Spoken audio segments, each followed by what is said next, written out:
Italia 2006 adalah gambaran sempurna dari tim yang dibangun di atas fondasi pertahanan yang kokoh. Selama turnamen mereka hanya kebobolan 2 gol, satu dari gol bunuh diri Zaccardo saat salah antisipasi tendangan bebas melawan Amerika Serikat, dan satu lagi dari penalti Zidane di final Piala Dunia. Fakta menariknya adalah tak ada satupun tim yang mereka lawan yang bisa membobol gawang Buffon lewat skema open play. Bahkan Jerman tuan rumah yang saat itu jadi tim paling subur soal mencetak gol dengan Miroslav Klose sebagai top skor turnamen tidak bisa menjebol gawang Italia selama 120 menit saat di semifinal. Italia dengan Catenaccio-nya bukanlah tim yang mengandalkan permainan menyerang. Mereka lebih mengandalkan filosofi bertahan dengan semaksimal mungkin dan mengandalkan serangan balik cepat terhadap lawan.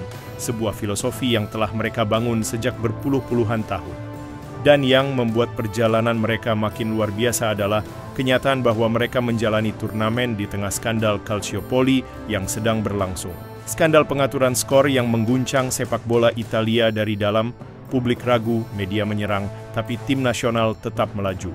Dengan disiplin tinggi, semangat juang berapi-api, dan kerja sama yang luar biasa, mereka berhasil mengukir sejarah paling dramatis yang tak terlupakan di Jerman. Inilah kisah Italia 2006, sebuah tim yang datang ke Piala Dunia bukan dengan pujian, melainkan dengan cemoohan, keraguan, dan skandal yang membayangi setiap langkah mereka. Tapi justru pada titik itulah, Italia menunjukkan siapa mereka sebenarnya.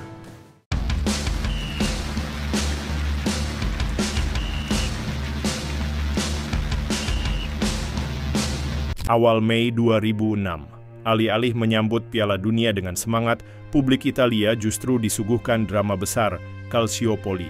Skandal besar yang mengguncang Serie A ini muncul ke permukaan setelah media seperti La Gazzetta dello Sport dan Corriere della Sera merilis transkrip percakapan telepon yang melibatkan Direktur Juventus, Luciano Moggi, dengan pejabat wasit ternama seperti Pierluigi Pairetto dan Tullio Lanese.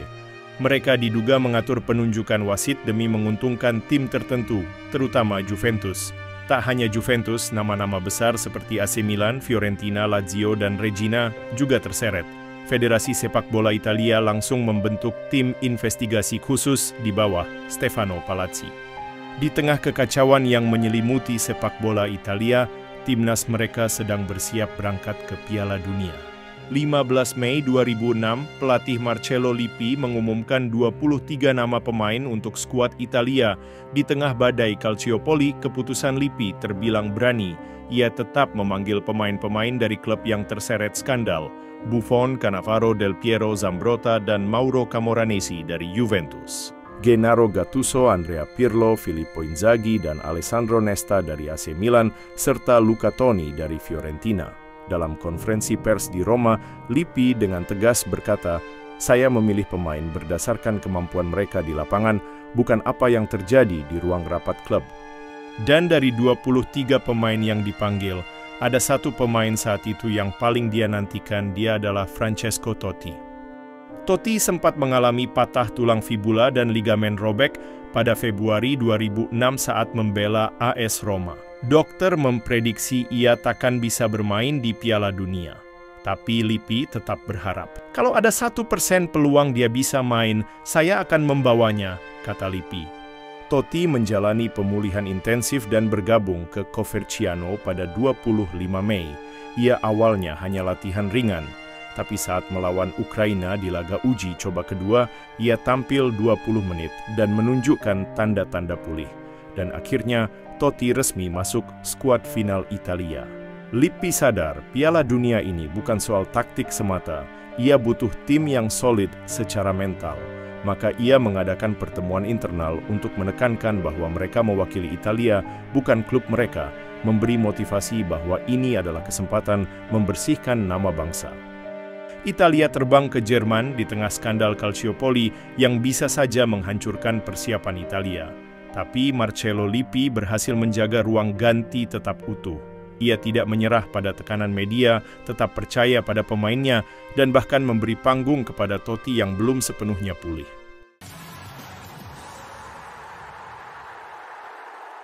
Italia memulai perjalanan mereka di Piala Dunia dengan bergabung di grup E bersama Ghana, Amerika Serikat, dan Republik Ceko, grup yang dianggap cukup mudah bagi Italia. Di pertandingan pertama mereka melawan Ghana, Italia memulai langkah mereka dengan kemenangan 2-0. Andrea Pirlo membuka skor lewat tendangan dari luar kotak penalti yang indah, disusul oleh gol dari Vincenzo Iacchini. Kemenangan ini memberi mereka momentum penting di awal turnamen.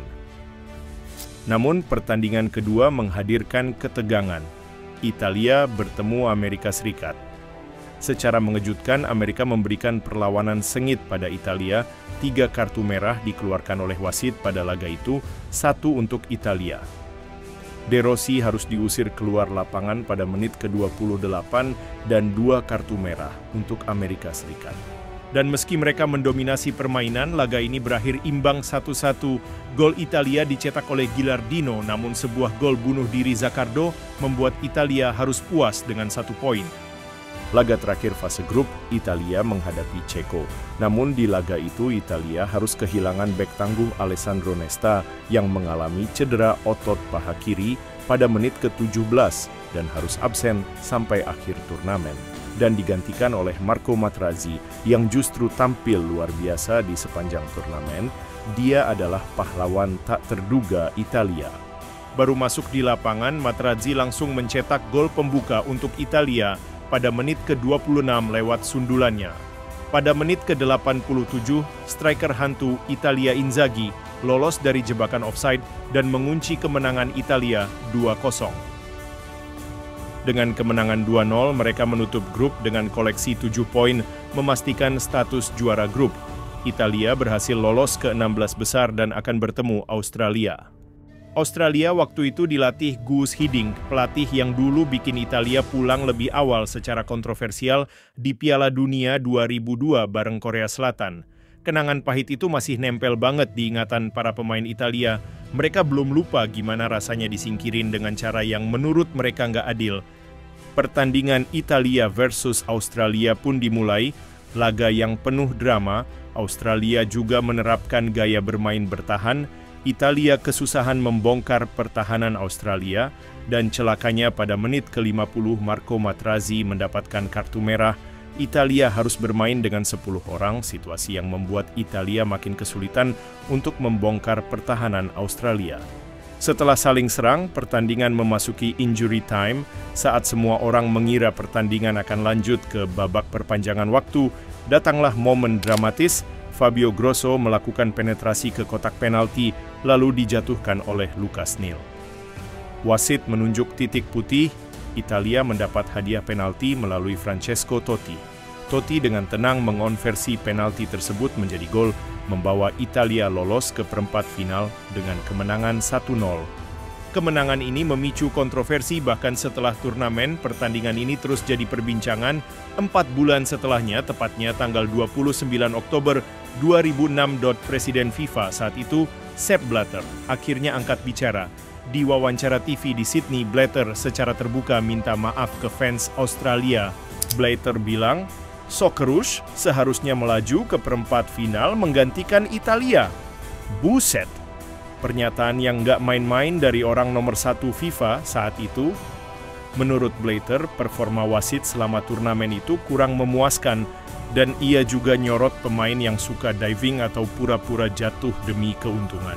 Pernyataan Sepp Blatter itu mungkin juga terpancing oleh wawancara Grosso setelah pertandingan. Grosso dalam wawancara dia tidak mengelak dan berkata, "Saya memancing Neill untuk melakukannya. Dan ketika dia menyentuh saya tahu itu saatnya." Terlepas dari semua drama itu, Italia berhasil melaju ke babak perempat final. Italia akan menghadapi Ukraina. Melawan Ukraina, Italia tampil menggila dan berhasil membantai Ukraina 3-0. Zambrotta membuka skor pada menit ke-6. Luca Toni berhasil mencetak 2 gol pada laga ini. Di menit ke-59 dan menit ke-69, Italia berhasil melaju ke babak semifinal. Tuan rumah Jerman menanti di semifinal. 2 raksasa Eropa akan saling bertemu. Jerman dengan kepercayaan diri tinggi. Dalam 5 pertandingan, anak asuh Jurgen Klinsmann sudah mencetak 11 gol. Miroslav Klose jadi mesin gol mereka dengan 5 gol, dan permainan ofensif mereka ditopang pressing tinggi serta intensitas cepat. Mereka haus gol dan siap menggempur siapapun lawannya. Di sisi lain, Italia adalah kutub yang berlawanan. Tim dengan pertahanan baja. Dalam 5 laga, mereka baru kebobolan 1 gol, itu pun dari bunuh diri Christian Zaccardo. Belum ada satupun pemain lawan yang bisa menjebol gawang Gianluigi Buffon secara sah. Pertahanan Italia adalah tembok kokoh terakhir yang akan diuji oleh Jerman. Tapi Italia bukan tim baru buat mereka. Di Piala Dunia, Jerman punya catatan kelam tiap berjumpa Azzurri. Tensi sebelum pertandingan pun meninggi. Menurut Sky Sports, banyak fans Jerman yang menuduh Italia bermain terlalu bertahan, bahkan menyebut mereka curang. Media-media Jerman ikut menyulut api dengan melempar pertanyaan seputar skandal Calciopoli, seolah ingin mengganggu fokus Italia. Sementara itu, di tanah air, Federasi Sepak Bola Italia memulai sidang olahraga. Jaksa Stefano Palazzi menuntut hukuman berat bagi Juventus, AC Milan, Fiorentina, Lazio, dan Regina. Dugaan pengaturan wasit, bukti penyadapan telepon. Dan hari yang seharusnya jadi momen bersejarah bagi sepak bola Italia malah terasa getir. Tepat 4 Juli 2006 saat sidang tingkat pertama dibuka di Roma, 1 hari setelah itu Italia akan bertarung melawan Jerman di semifinal Piala Dunia. Di tanah air, klub mereka diadili, di Jerman mereka membela kehormatan bangsa. Dalam sebuah wawancara, Gianluigi Buffon mengatakan sulit untuk berkonsentrasi pada pertandingan sepak bola dan semua emosi yang seharusnya Anda rasakan di Piala Dunia. Pertandingan yang ditunggu-tunggu akhirnya dimulai. Begitu peluit kick-off dibunyikan, Jerman langsung tancap gas, mencoba menembus kokohnya tembok pertahanan Italia. Bola dikuasai, serangan demi serangan dilancarkan, tapi Italia bukan tanpa perlawanan. Lewat skema serangan balik cepat, mereka mengancam gawang Jerman. Namun hingga 90 menit waktu normal berakhir, tidak ada gol yang tercipta. Laga pun berlanjut ke babak extra time. Kedua tim sudah kelelahan, tapi semangat juang tetap membara di lapangan. Jerman terus menggempur, tapi justru Italia yang memecah kebuntuan. Menit ke-119, Fabio Grosso melepaskan tembakan melengkung yang tak mampu dijangkau kiper Jerman. Gol indah yang membuat stadion seakan membeku. Belum sempat Jerman bangkit, Italia menghantam lagi. Serangan balik cepat, dan Alessandro Del Piero menyelesaikannya dengan dingin di menit ke-120. Dalam 2 menit, mimpi Jerman hancur, dan Italia melangkah ke final dengan cara yang dramatis. Olympia Stadion jadi saksi duel terakhir turnamen 2 negara dengan sejarah panjang sepak bola, Italia versus Prancis. Prancis datang dengan semangat kebangkitan. Zidane, sang maestro, menjalani Piala Dunia terakhirnya, dan performanya luar biasa. Menyingkirkan Brasil di perempat final, Portugal di semifinal, dan sekarang 1 langkah lagi menuju kejayaan. Sementara Italia datang dengan semangat nasionalisme yang menyala-nyala. Di tengah skandal Calciopoli, para pemain Italia bertarung bukan hanya untuk trofi, tapi untuk kehormatan bangsa. Kick-off dimulai, dan drama langsung meledak di menit ke-7. Florent Malouda dijatuhkan Materazzi di kotak penalti. Wasit menunjuk titik putih. Zidane maju dan melakukan Panenka. Bola melambung pelan, membentur mistar bagian bawah, dan memantul masuk. 1-0 untuk Prancis. Buffon hanya bisa terpaku. Zidane jadi pemain pertama sekaligus yang terakhir yang bisa membobol gawang Italia pada saat itu. Tapi Italia merespons dengan cepat. Menit ke-19, Andrea Pirlo mengambil sepak pojok dan Marco Materazzi membalas. Dengan sundulan tajam ke gawang Bartes, skor imbang 1-1. Pertandingan berlangsung sengit hingga waktu normal berakhir. 1-1, laga lanjut ke extra time. Kedua tim sudah kelelahan, tapi momen tak terlupakan kembali hadir. Menit ke-110, Zidane dan Materazzi terlibat insiden. Dan secara mengejutkan, Zidane menanduk dada Materazzi. Wasit Horacio berkonsultasi dengan hakim garis dan mengangkat kartu merah. Zidane diusir dari lapangan di pertandingan terakhirnya bersama Prancis. Prancis kehilangan kapten dan inspirasi mereka, dan pertandingan tetap imbang. Adu penalti dimulai. Tapi Trezeguet gagal, tendangannya membentur mistar. Tekanan kini di tangan Italia, dan penendang terakhir adalah Fabio Grosso, sang pahlawan di semifinal. Dia mengambil ancang-ancang satu napas panjang, dan boom, gol! Italia juara dunia 2006, para pemain berhamburan, Cannavaro mengangkat trofi emas, dan seluruh rakyat Italia berpesta. Di satu sisi, Italia naik ke puncak dunia. Di sisi lain, Prancis harus menerima kenyataan pahit, Zidane mengakhiri karirnya dengan kartu merah. Tapi malam itu di Berlin adalah malam milik Azzurri, 4 bintang, sebuah kisah heroik yang dikenang sepanjang masa. Tapi sayangnya itu adalah puncak terakhir mereka. 4 edisi Piala Dunia setelahnya Italia terpuruk. 2010 Afrika Selatan datang sebagai juara bertahan, tapi gagal total. 2014 Brazil, Italia keok, tersingkir lagi di fase grup. 2 edisi berturut-turut, 2018 Rusia lebih parah lagi, bahkan gagal lolos ke putaran final. Ini pertama kalinya sejak 1958. 2022 Qatar, status sebagai juara Eropa 2020, tapi luka lama belum sembuh. Di kualifikasi mereka kembali tergelincir, lagi-lagi masuk babak playoff. Dan di sanalah kejutan terbesar datang, kalah dari Makedonia Utara. Ya, Italia kembali gagal ke Piala Dunia. Seluruh dunia sedang menanti kapan salah satu raksasa sepak bola ini akhirnya bangun dari tidurnya. Italia, tim yang dulu begitu ditakuti, kini sedang mencari jalan pulang ke takhta kejayaan.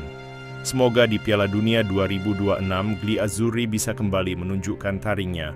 Bukan sekadar tampil, tapi bersaing dan mengguncang dunia seperti era keemasan mereka dulu.